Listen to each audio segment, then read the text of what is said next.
31 ડિસેમ્બરને લઈને Jetpur city police અને એલસીબીનું સઘન ચેકિંગ। જેતપુર સિટી પોલીસ અને એલસીબીએ અલગ અલગ જગ્યાએ રેડ કરી 1166 બિયરની ટીન અને બોટલ દારૂની પકડી પાડી હતી। જેતપુર સિટી પોલીસે પેટ્રોલિંગ દરમિયાન એક ઈસમને બિયરના ટીનના જથ્થા સાથે ઝડપી પાડ્યો હતો। પોલીસે ગોંડલ દરવાજા ભદ્રેશ્વર મંદિર પાસેથી બિયરના ટીન 936 કિંમત ₹93.600ના જથ્થા સાથે એક ઈસમને ઝડપી પાડી કાયદેસરની કાર્યવાહી કરી હતી। એલસીબીએ ચેકિંગ દરમિયાન ઓરાવાડ વિસ્તારમાં રહેતા ઈસમે દરેડી આવાસ યોજનામાં ઇંગ્લિશ દારૂ રાખેલ હોય।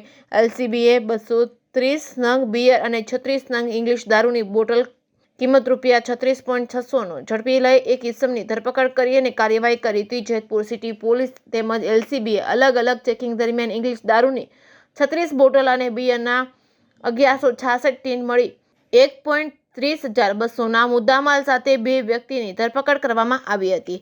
Reporting by Rakesh Pithadiya, Jetpur.